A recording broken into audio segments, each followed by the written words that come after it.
오늘 여러분들과 함께 나눌 말씀은 요한계시록 2장 1절에서 7절의 말씀입니다.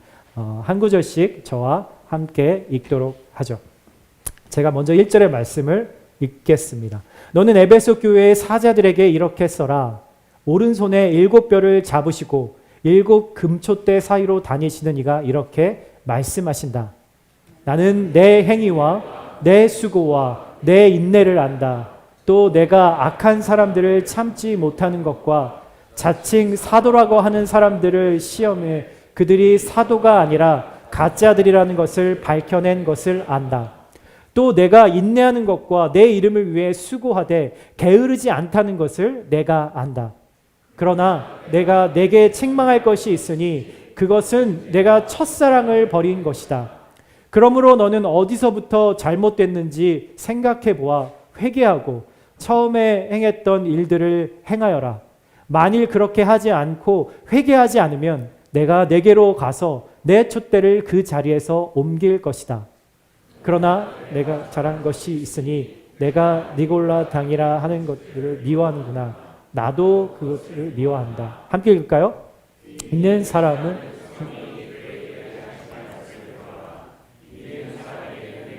하나님의 낙원에 있는 생명나무 열매를 먹게 할 것이다. 아멘. 아멘. 오늘 여러분들과 함께 나눌 말씀은 요한계시록 두 번째 묵상하는 말씀입니다. 요한계시록 2장의 말씀이고 사랑이라고 우리가 사랑이라고 착각하는 것들에 대해서 함께 말씀을 나눠보려고 합니다. 네, 제가 임팩트하게 말씀을 잘 전달할 수 있도록 여러분들 마음으로 기도하시면서 같이 말씀을 들었으면 좋겠습니다. 제가 48세입니다. 올해. 아직 젊죠? 네, 48세 젊습니다. 근데 48세인데 아직도 제가 과자를 되게 좋아해요. 네. 뭐 저를 두고 누가 초딩 입맛이다 이렇게 말씀하셔도 괜찮습니다. 제가 어렸을 때도 과자를 좋아했거든요. 근데 제가 어렸을 때 어른들이 과자를 그렇게 이렇게 자주 사시거나 드시지 않는 거를 보면서 되게 궁금했어요. 궁금했는데 물어보지를 못하겠더라고요. 그러다가 어느 날 한번 제가 어른에게 한번 물어봤습니다. 왜 어른들은 과자를 잘 안 좋아하시나요? 어린 마음에 되게 궁금했거든요. 그랬더니 그분이 그렇게 말씀하시더라고요. 나이가 들면 과자가 더 이상 맛이 없어져 라고 그렇게 얘기를 하시더라고요. 여러분 근데 저는 왜 아직도 과자가 맛있을까요? 제가 좋아하는 과자들 중에서 꼬칼콘이라고 하는 것이 있습니다. 여러분 많이 아실 거예요. 그렇죠? 나름 이 한국 과자들 중에서 되게 베스트셀러 중에 하나입니다. 지금까지 83년인가요? 언제 그때 처음 나와서 지금까지 거의 1조 3천억 원어치가 팔렸다고 하니 거의 항상 매해 새우깡과 1, 2등 자리를 놓고 다툰 과자라고 하죠. 저희 아이들도 되게 좋아해서 한국마켓에 가끔 가면은 꼭 저거를 하나씩 사옵니다. 그런데 안타까운 일이 1, 2년 전에 있었어요. 한 1, 2년 전쯤에 항상 사 먹고 있었는데 이 꼬깔콘이 바뀐 거예요. 어떻게 바뀌었냐? 원래 그 꼬깔콘이 손가락에 이렇게 끼워서 먹을 수 있게 해서 꼬깔콘이잖아요.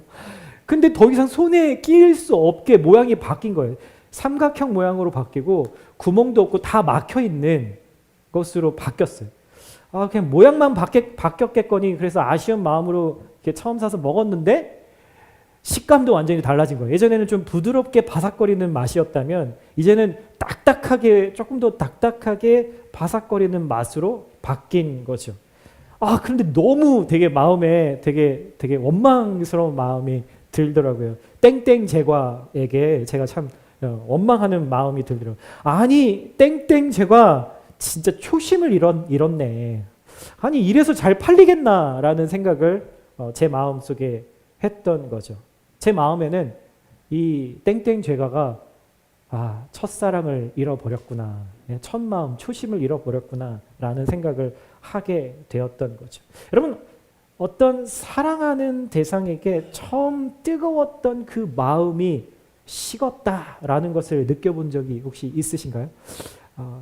요즘 저는 그런 것들에 대해서 좀 고민하고 있는 한 명의 개인 중에 한 명입니다.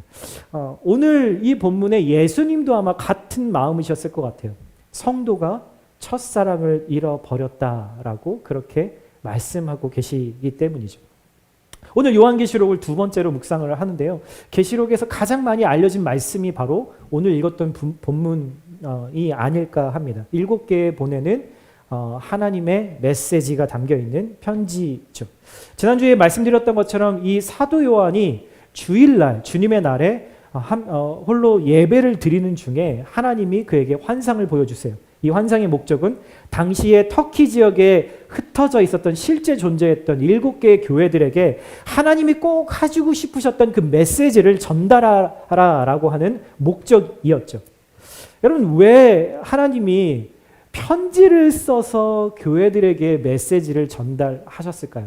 하나님이시라면 다양한 방법을 쓰실 수 있잖아요. 막 요한에게처럼 직접 그 교회나 리더들이나 성도들의 환상을 보여주시거나 꿈을 통해서 보여주시거나 아니면 그 당시에 사람들이 신이라면 이렇게 커뮤니케이트라고 생각했던 것처럼 천둥과 뭐 기근과 하여튼 뭐 여러 가지 자연재해들을 통해서도 하나님의 메시지를 말씀하실 수 있으셨는데 굳이 하나님은 편지를 써서 요한을 통해 보내게 하셨죠. 여러분, 그 이유는요. 여러분, 글은 말보다 더 분명한 메시지가 될 수 있기 때문이에요. 여러분, 말은 사람들에게 전달되어질 때 어떻게 되죠? 조금씩 빼먹거나 더하거나 다른 해석이 들어가게 되죠. 그런데 글은 전해질 때 이렇게 왜곡될 염려가 전혀 없거든요. 그래서 이 편지는 그 보내면 그 교회 모든 성도들이 돌아가면서 이 편지를 함께 읽게 되어 있었어요. 하나님의 메시지가 모든 성도들에게 분명하게 전달되기 위함이었죠. 여러분들의 전화기에 성경 앱 하나 정도는 다 가지고 계실 거예요. 그리고 집에 적어도 성경책 한 권 이상 가지고 계실 겁니다. 근데 여러분 이렇게 언제 어디서나 우리가 손에서 하나님의 기록된 말씀을 꺼내서 볼 수 있고 꺼내서 이렇게 읽을 수 있는 이유가 있습니다. 여러분 이 성경이 이렇게 우리가 읽기 쉬운 언어로 번역이 돼서 모든 사람에게 이렇게 보급이 되고 전파될 때까지 정말 많은 그리스도인들의 핍박과 죽음이 있었습니다.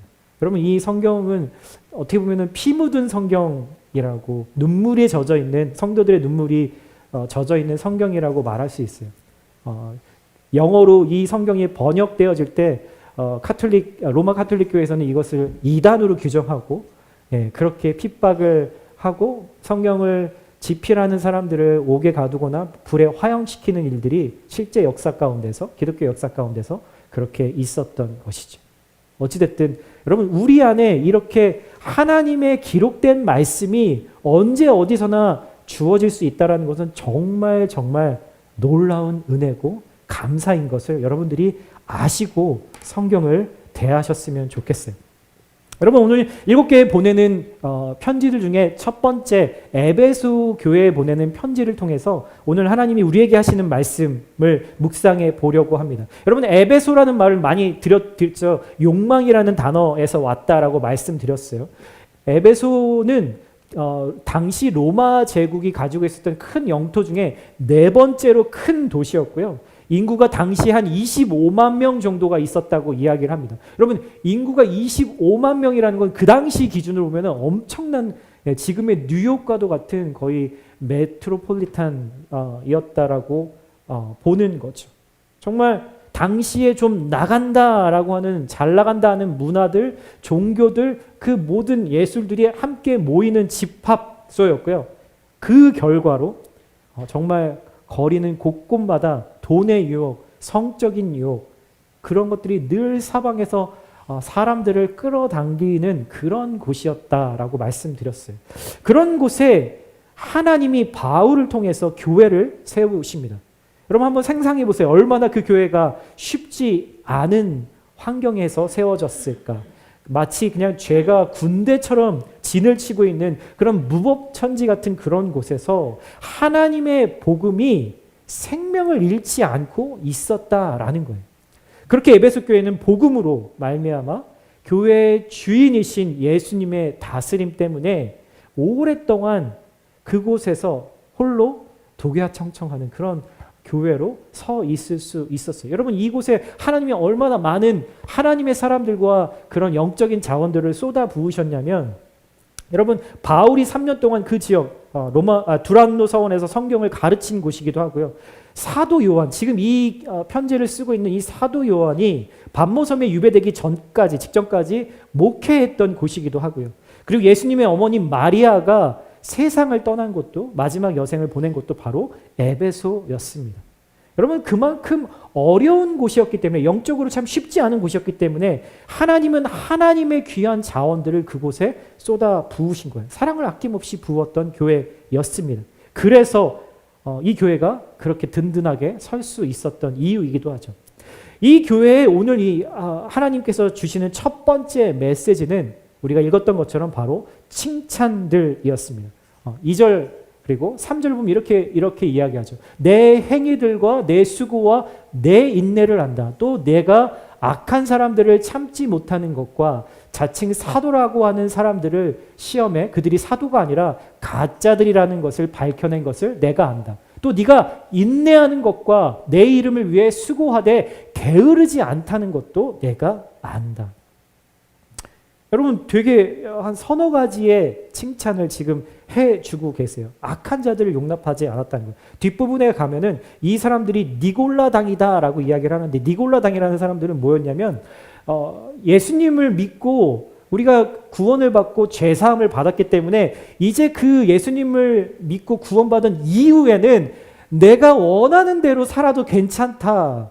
그래서 죄도 자연스럽게 우리가 지을 수 있다라고 주장했던 사람들이었던 거죠. 그런데 그들을 용납하지 않고 그들의 논리를 반박하고 교회에서 쫓아냈다라는 거죠. 여러분 얼마나 훌륭한 교회인가요? 요즘같이 이단이 정말 교회에 많이 신천지 같은 그런 이단들이 침투해서 교회가 깨어지는 것들을 보는 상황에서는 정말 에베소 교회가 모범적이고 훌륭한 교회다라고 생각을 할 수 있죠. 여러분 그런데요. 하나님의 말씀은 여기에서 끝나지 않아요. 바로 4절에 보면은 이렇게 이야기합니다. 한번 같이 읽어볼까요? 시작.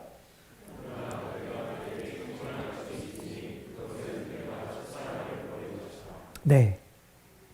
여러분 7개의 교회에 다 편지를 보내시는데 그 교회들을 잘 보면은 어떤 교회들은 칭찬만 받는 교회도 2교회가 있었고요. 또 어떤 교회는 책망만 받은 교회도 있고요. 또 에베소 교회처럼 칭찬도 받고 책망도 받는 교회들도 있었습니다. 여러분들은 어떠세요? 누군가에게 책망을 받으면 여러분 어떠세요? 여러분 기분이 어떠세요? 아 진짜 감사하다. 나를 위해서 책망을 해주다니 그런 생각이 드시나요? 저는 제 아내에게 책망을 받으면 일단 기분부터 상합니다. 기분이 좋지 않아요. 모든 사람들이 책망을 받으면 대부분 기분이 좋지 않습니다. 대부분의 사람에게 책망이 사랑이다라고 느껴지지 않기 때문이죠. 그 이유는 때로는 그 책망이라는 것이 나를 판단하는 마음으로 느껴질 때가 있기 때문이에요. 여러분 누군가를 판단한다는 것 그리고 누군가를 책망한다는 것 사실 어떻게 보면은 종이 한 장 차이 같이 느껴질 때가 있어요. 그런데 여러분 꼭 알아야 될 것은 누군가에게 책망한다라는 것은 판단하지 않고 책망한다라는 것은 다른 말로 말하면 사랑하고 있다, 여전히 사랑한다라는 표현입니다. 만약에 이 책망하는 분이 예수님이시라면 100% 나를 사랑하시기 때문에 책망하신다라고 믿을 수 있는 거죠. 왜냐하면 왜 책망을 하시냐면 결코 타협하거나 변질되면 안 되는 진리에서 누군가가 멀어져 있을 때, 떨어져 있을 때 그 진리를 바꿀 수는 없으니까 그 사람에게 책망을 통해서 변화를 촉구하는 거죠. 결국은 다시 그 회복의 자리로, 원래의 자리로 돌아오기 위한 목적으로 그렇게 책망을 하는 거예요. 마치 어떤 한 부모의 자식 중에 매일매일 술을 마시고 끊지 못하는 아들이 있다면 부모가 그렇게 말하겠죠. 너 이러다가 진짜 인생 망쳐. 제발 술 좀 끊고 돌이켜. 이렇게 책망하는 것 마찬가지죠. 부모가 자식을 사랑하는 마음이 있기 때문에 그런 말을 하는 거예요. 여러분 무관심하면, 사랑하지 않으면 사실 누군가가 듣기 싫어하는 말 잘 하지 않잖아요. 굳이 상대방이 힘들어하는 말을 해서 나에게 이득될 게 없으니까. 요즘 시대에는 더 그렇습니다, 여러분. 예, 책망하는 사람들 찾기 어렵습니다. 책망을 잘 받는 사람도 찾기가 어려워요. 상대방이 그어놓은 그 선을 넘으면 안 된다고 생각하는 문화가 우리 안에 팽배해 있기 때문이죠. 여러분, 하지만 사랑하는 마음으로, 그리고 상대를 존중하는 어법으로, 그리고 하나님의 말씀에 근거해서 필요할 때는 책망해야 합니다. 책망할 수 있어야 합니다. 책망 받아들일 수 있어야 됩니다. 왜냐하면 그게 사랑이기 때문입니다. 그래서 성숙한 사람은 여러분 예쁘게 책망할 줄 아는 사람이에요. 그래서 예수님이 지금 어떻게 책망하시죠? 먼저 칭찬부터 해 주시잖아요. 여러분, 하나님이 에베소 교회에 유일하게 하나를 그 다음에 책망하세요. 첫사랑을 버렸다라는 거죠. 아까 꼬카콘에서 제가 느꼈던 그 첫사랑.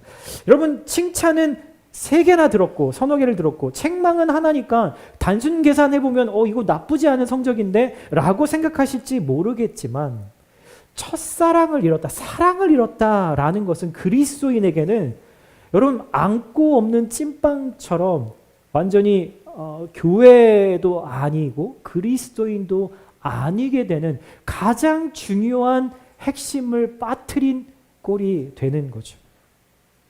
여러분, 그렇지 않나요? 여러분, 예수님이 오늘 말씀하시는 네가 첫사랑을 잃어버렸다라고 하는 그 말의 의미가 과연 뭘까요? 여러분, 이 요한계시록을 쓴 때와 그리고 진짜 에베소 교회에 편지를 보냈던 바울의 서신이 있죠. 그 바울의 편지, 에베소서와 이 기록된 시점이 좀 차이가 납니다. 한 30년에서 40년 정도 후에 요한계시록이 기록된 거예요. 그런데 에베소 교회에 썼던, 바울이 썼던 그 편지, 40년 전에 썼던 편지를 보면 이렇게 이야기합니다. 1장 15절의 말씀인데 제가 한번 읽어볼게요. 이로 말미암아 주 예수 안에서 너의 믿음과 모든 성도를 향한 사랑을 나도 듣고. 여러분, 에베소 교회가 어땠다고요? 모든 성도를 향한 사랑이 있어서 그 소식이 바울에게까지 들렸다라고 이야기를 하고 있는 거예요. 여러분, 중요한 지금 변화를 감지하셔야 돼요. 40년 전에는 분명히 그 교회에 하나님을 사랑하는 사랑도 있었고 성도들을 사랑하는 그 사랑도 있었는데, 지금 한 40년이 지난 시점에 요한계시록을 쓸 때는 그 사랑을 잃어버렸다라고 이야기를 하고 있다라는 거죠. 여러분, 그렇다면 여기서 한 가지 중요한 질문이 생깁니다. 오늘의 말씀은 이 질문에 대한 답이 전부예요. 분명 예수님의 칭찬에는 올바른 교리에 대한 지식을 그들이 가지고 있어서 교회 안에서 이단들도 쫓아내고 사람들을 위해서 많은 수고도 하고 섬김도 했다고 하셨는데, 어떻게 이렇게 했다는 에베소 교회에 예수님은 사랑이 없다라고 말할 수 있냐 이거죠. 여러분, 좀 이해가 안 되지 않으세요? 저만 이상한가요? 다시 말하면 이 형제 자매들을 향한 사랑 없이 여러 곳에서 사람들을 섬기고 가르치고 의논하고 회의하고 사역했다라는 말이에요. 저는 잘 이해가 안 가더라고요. 이렇게까지 했는데 어떻게 그들이 사랑 없이 이 일을 할 수 있었나? 근데 예수님이 하신 말씀이니까 분명히 틀린 말은 아닐 테고, 그게 사실이라면, 그게 가능한 일이라면 중요한 질문이 되는 거예요. 왜요? 지금의 나의 신앙의 삶도, 나의 모습도 그렇게 될 수 있기 때문에, 혹은 그런 상태에 있을 수 있기 때문에 이 말씀이 오늘 나에게 아주 중요한 질문으로 다가오는 거죠. 어찌됐든 이 첫사랑이라는 게 하나님을 향한 사랑이다, 혹은 많은 또 여러 학자들은 이게 교회 안에서 성도들을 향한 사랑이다라고 이야기도 하지만, 결국은 두 가지가 근원이 같기 때문에 이 하나님을 향한 사랑 없이, 그리고 형제 자매를 향한 사랑 없이 어떻게 교회 안에서 이러한 사역과 섬김이 가능한가라는 질문 앞에 우리가 서게 되는 거죠. 그래서 결국 저는 이 궁금함을 결국은 성경 안에서 답을 찾아보기 위해서 사랑에 대해서 가장 대표적인 성경 두 군데를 찾아봤습니다. 그게 바로 첫 번째는 요한 1서의 말씀이죠. 한번 같이 7절, 8절 같이 한번 읽어볼까요? 시작.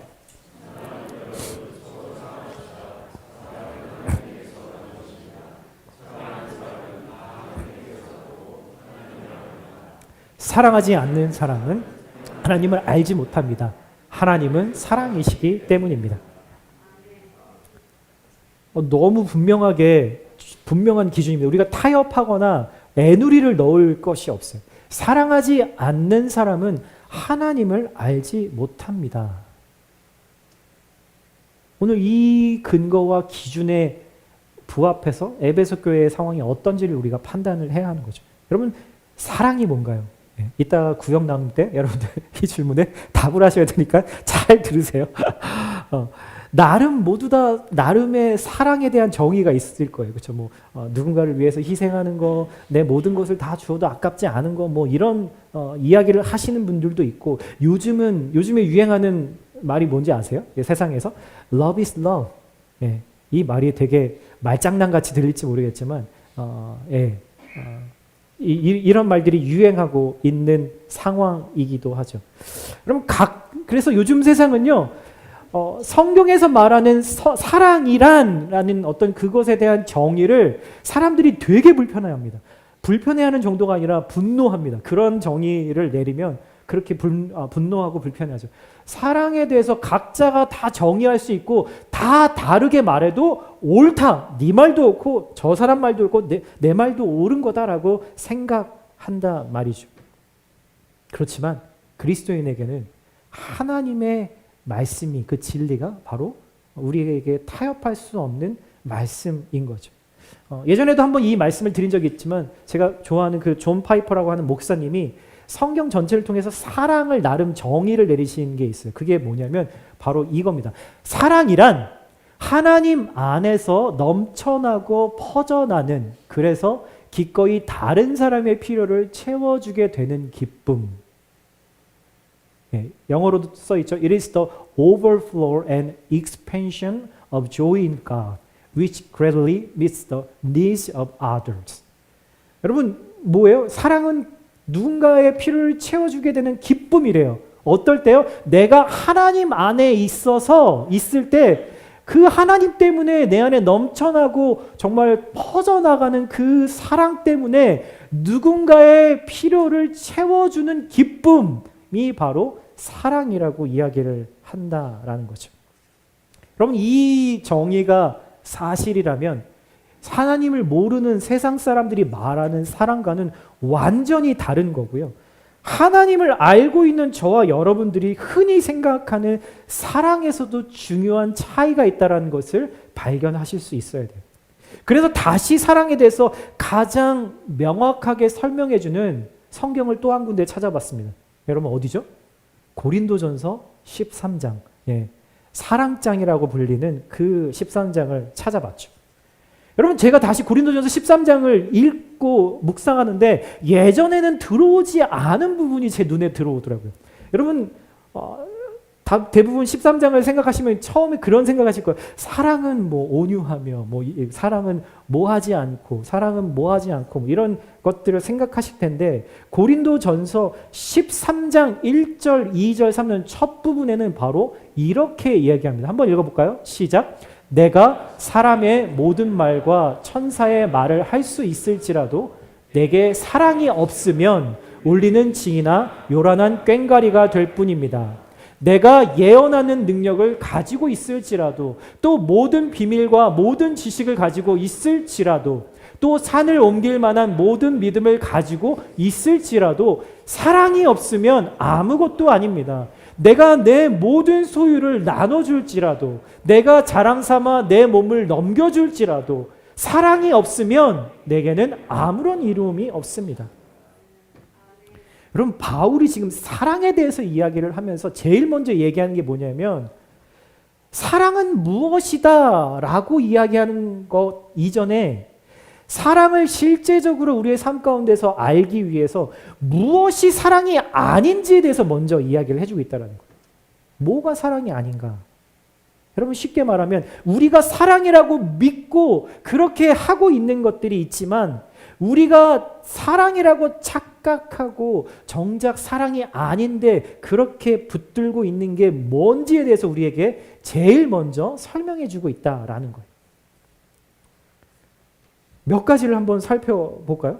오늘 에베소 교회가 그들이 가지고 있는 성경의 지식, 교리에 대한 어떤 지혜, 여러 가지 것들을 가지고 그들이 악한 자들을 대적했다라고 이야기하죠. 그래서 오늘 13장에 이렇게 얘기합니다. 모든 비밀과 지식을 가지고 있어도 거기에 사랑이 없을 수 있다라고 이야기를 하는 거예요. 여러분 많은 사람들이 그런 얘기를 하잖아요. 그런 말을 잘 하진 않지만 예. 라떼에는 뭐 이런 얘기를 굳이 요즘은 하진 않지만 내가 살아보니까 뭐 이런 거를 생략하고 이제 그 다음 얘기를 하시죠. 내가 여러 번 해보고 나니까 나름의 노하우가 생기고 공부도 많이 해보니까 다양한 분야에서 지식과 경험을 쌓아보니까 여러분 이렇게 이야기하면서 그 지혜와 지식이 사랑의 도구로 쓰여지는 것이 아니라 나를 교만하게 만들고 다른 사람을 판단하는 일에 쓰이게 되는 경우들이 많다라는 거죠. 여러분 그래서 성경은 지식은 사람을 교만하게 만들지만 사랑은 덕을 세운다라고 이야기를 하는 거예요. 여러분 사랑이 있는 사람들은요 아는 것이 많아질수록 다른 사람을 가르치려고 하고 다른 사람을 판단하는 일에 자신의 지식을 사용하지 않아요. 여러분 많은 남편분들 우리 아내를 지식과 경험으로 판단하시죠? 여러분 회개하셔야 합니다. 여러분 사랑이 있는 사람은요 그 지식과 지혜와 경험을 자신의 이미지나 자신을 높이기 위해서 사용하는 것이 아니라 그 사람이 함께 하나님 안에서 성장하는데 자신의 지혜와 지식을 사용하는 사람입니다. 여러분 이 에베소 교회의 상황을 우리가 다 정확하게 알 수는 없지만 그들이 가지고 있었던 지식과 오랜 경험 때문에 악한 자들을 내쫓을 수는 있었지만 결국 그렇게 하는 목적이 하나님을 사랑하고 이웃을 사랑하는 결과를 나타내야 한다는 것은 놓쳤다라고 우리가 생각할 수 있게 되는 거죠. 제가 지난 여름 저희가 이사를 하고 3년 차에 처음으로 제가 이거를 했습니다. 저희 봄, 여름에 뒷마당에 잡초들이 진짜 한 2년 동안 관리를 안 했더니 잡초가 엄청 많이 자랐더라고요. 그래서 홈디포에 가서 한 6불짜리 그 앞에 이렇게 갈고리처럼 생긴 게 있습니다. 그 안에다가 땅에다가 그 잡초가 있는 곳에 그 근처에다 훅 이렇게, 이렇게 파서 찔러서 그 끝에 있는 그 뿌리까지 이렇게 뽑아내는 도구예요. 여러분 잡초 뽑아보셨죠? 이 뿌리까지 한 번에 뽑혀 나올 때 이 희열이 아주 장난 아닙니다. 네, 처음에는 제가 그래서 막 1시간은 막 처음에는 요만큼만 해야지 했는데 나중에는 막 전체를 다 하고 있더라고요. 이틀 동안 그 일을 했는데 나중에는 어떻게 됐냐면요. 제 손가락이 여기에 껍질이 벗겨지는 거예요. 힘을 줘서 이렇게 막 파내니까 나중에는 이게 막 이렇게 껍질이 이렇게 그 피부가 벗겨져서 나중에 너무 물집이 잡히고 쓰라리더라고요. 그렇게 너무나 시원하게 속 시원하게 잡초를 다 뽑았구나 이제 됐다 생각을 했는데 한 3주가 지났는데 또 잡초들이 올라오는 거예요. 저는 그걸 몰랐어요. 거기에서 끝내면 안 된다라는 걸 제가 모르는 거죠. 전문가들이 이렇게 얘기를 해요. 잡초를 뽑고 나면 그 자리에 잡초가 안 나도록 잔디 씨를 다시 심어야 된다라는 거예요. 근데 저는 그거를 돈이 아까워서 씨를 안 사고 무슨 잡초에 이렇게 돈을 투자하나 생각하고 그걸 안 했어요. 그랬더니 결국은 또 잡초들이 올라오는 것들을 보는 거죠. 그럼 잡초에게 공간 자체를 주지 말아야 된다는 거예요. 우리가 잡초를 뽑아내야 한다는 지식은 있지만 그걸 뽑고 난 다음에 그 잔디를 씹지 않는 것처럼 그것을 뽑아낸 후에 거기에 사랑을 심지 않으면 늘상 우리의 영적인 스페이스는 잡초가 있는 곳이 되고 만다라는 거예요. 여러분, 사랑이 있는 사람은요, 아는 것이 많을수록 자신이 모르는 것이 얼마나 많은지를 깨닫게 됩니다.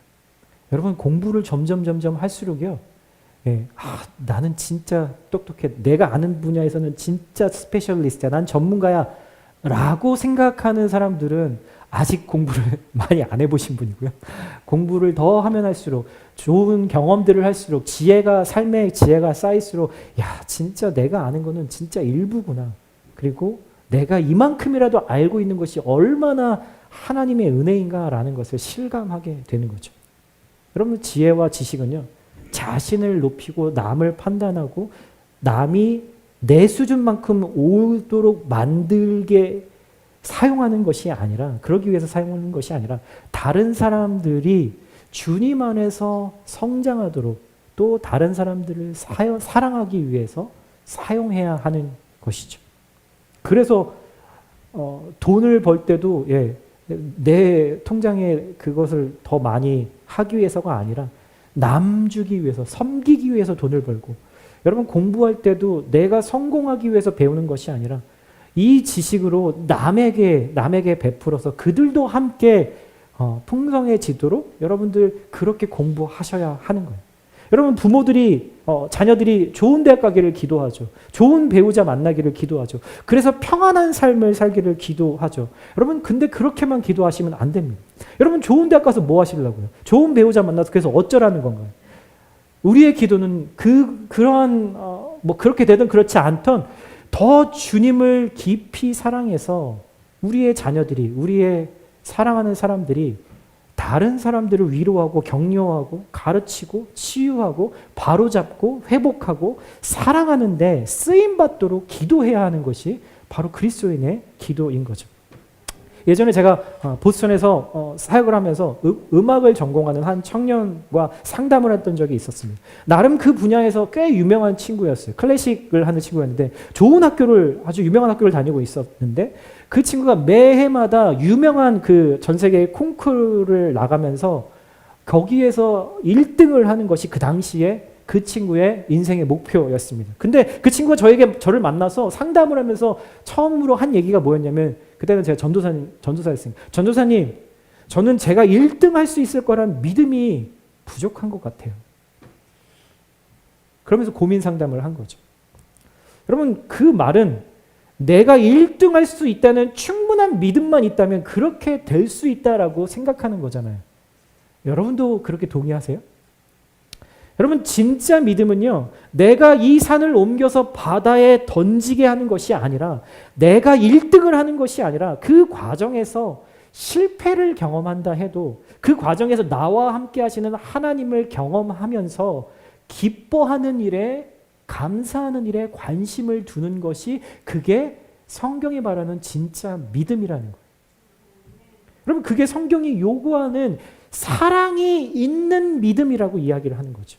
난 어느 정도 잘하고 있어 라고 믿고 있는 사람들이 계시다면, 여러분, 나의 지식, 나의 봉사, 나의 구제, 나의 믿음이라는 그 커튼에 가려져서 진짜 그 안에 있어야 할 사랑은 아무리 찾아도 보여지지 않고 있는, 여러분, 그런 상태에 계시지는 않으세요? 여러분, 얼마든지 사랑이라는 대가를 치르지 않고도 이 일들을 할 수 있다라고 성경은 이야기해요. 그렇기 때문에 우리는 늘 이런 자기 합리화와 그 속임에 늘 우리가 노출되어 있는 거예요. 예수님은 지금 에베소 교회에 이걸 책망하고 계신 거예요. 그래서 바울은 에베소 교회처럼 이 사랑이라는 알맹이가 없는, 겉은 멀쩡한데 속은 썩어가고 있는 고린도 교회에 뭐라고 얘기하냐면, 네가 사랑이 없으면 이렇게 이야기하지 않아요. 저 같으면 그렇게 얘기했을 것 같아요. 야, 너 지금 사랑이 없어. 너 지금 그러면 안 돼. 이렇게 얘기를 했어야지 정상이죠. 편지를 쓰면서. 근데 여러분, 고린도전서 13장을 보면은 너라고 쓰여 있지 않아요. 나라고 쓰여 있죠. 내가 사랑이 없으면, 내가 사랑이 없으면이라고 바울은 자기 스스로를 먼저 점검하고 돌아보고 있는 거예요. 왜요? 사도 바울이 우리도 똑같은 그 자기 합리화와 그 유혹 가운데 있기 때문에 자신을 먼저 돌아보기라고 이야기를 하는 거고, 이 말씀을 듣고 있는 저와 여러분에게도 똑같이 내가 하나님을 향한 사랑을 가지고, 내가 그 사랑을 가지고 형제 자매들을 사랑하고 있는가라는 질문을 진지하게 먼저 나에게 물어보라고 촉구하고 있다라는 것이죠. 오늘 마지막 구절에 이렇게 얘기합니다. 귀 있는 사람은 성령이 교회들에게 하시는 말씀을 들어라. 여러분, 귀 있는 사람은 성령이 이 말씀은요, 7개 보내는 편지에 다 동일하게 들어가 있는 말씀입니다. 여기에 귀가 없으신 분 혹시 계신가요? 근데 왜 굳이 모두가 다 귀가 있다는 걸 아시면서 왜 이 말씀을 쓰셨을까요? 귀가 있어도 듣지 못하는 사람이 있고, 눈이 있어도 깨닫지 못하고 보지 못하는 사람이 있기 때문인 거예요. 여러분, 예수님이 나의 삶의 주인으로 오시지 않으면, 그 영적인 변화가 있지 않으면 결코 우리의 귀와 눈으로, 우리의 지식으로는 하나님의 비밀을, 이 사랑의 비밀을 깨달을 수 없습니다.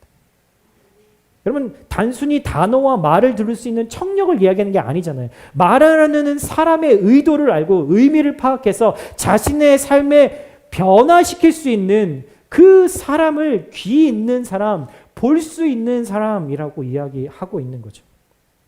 여러분, 아침에 일어나시면 뭐부터 하나요? 전화기를 보시잖아요. 아침에 일어나면 나에게 많은 이메일들이 와 있고 카톡들이 와 있죠. 여러분, 카톡을 보면은 많은 메시지들이 와 있습니다. 그러면은 그 어떤 거를 먼저 확인하고 거기에 답을 하시나요? 내 나름의 우선순위에 따라서 빨리 해야 될, 그리고 혹은 중요한 사람에게 답을 보내는 게 우리가 하는 방식이죠. 여러분, 하나님도 우리에게 이렇게 똑같이 메시지를 보냅니다. 하나님이 똑같이 우리에게 카톡으로 메시지를 보내시고 아직도 일이 사라지지 않은 것을 보시면서 되게 조급해하시면서 답답해하고 계실지도 모르겠어요. 하나님이 때로는 우리에게 칭찬과 격려의 메시지를 보내시기도 하지만 때로는 사랑하기 때문에 책망의 메시지도 보내십니다. 무엇으로요? 우리가 매일매일 묵상하는 성경의 말씀으로 우리에게 메시지를 보내고 계신 거죠. 그리고 언제 이 메시지를 듣고 깨달아서 그 메시지에 응답을 할지를 기다리고 계신 거예요. 그렇게 했는데도 답이 없으면 하나님이 너무 답답하셔서 저 같은 메신저를 통해서도, 혹은 여러분들 주변에 있는 영적인 리더들이나 성도들, 형제 자매들을 통해서도 하나님은 말씀하시는 거죠. 제발 들으라고, 경청하고 순종하라고 그렇게 경고의 메시지를 보내십니다. 여러분, 그래서 주님은 아직도 교회에게, 그리고 우리 모두에게 말씀하고 계신 거예요. 사랑하는 형제자매 여러분, 우리가 사랑이라고 착각하고 있는 것들에 대해서 오늘 에베소 교회의 책망의 그 말씀을 통해서 함께 묵상했습니다. 여러분, 집에 오늘 돌아가셔서 곰곰이 여러분들의 마음과 여러분들의 일상을 한번 헤아려 보시기를 바라요. 내가 지금 하고 있는 일들에 과연 주님을 향한 사랑이 있는지, 내 일상을 통해서, 때로는 그 힘든 시간들을 통해서 나는 하나님을 경험하고 있는지, 그리고 그 경험을 통해서, 하나님을 경험하는 것들을 통해서 내 안에 내 상황과 관계없이 기쁨이 있는지, 감사가 있는지, 그리고 그 기쁨이 나에게서만 머물러 있지 않고 내 가족들, 내 친구들, 내 이웃들, 내 형제 자매들에게까지 전해지고 있는지 돌아보라고 오늘 이 에베소 교회에 하셨던 말씀처럼 우리에게도 동일하게 말씀하고 계십니다.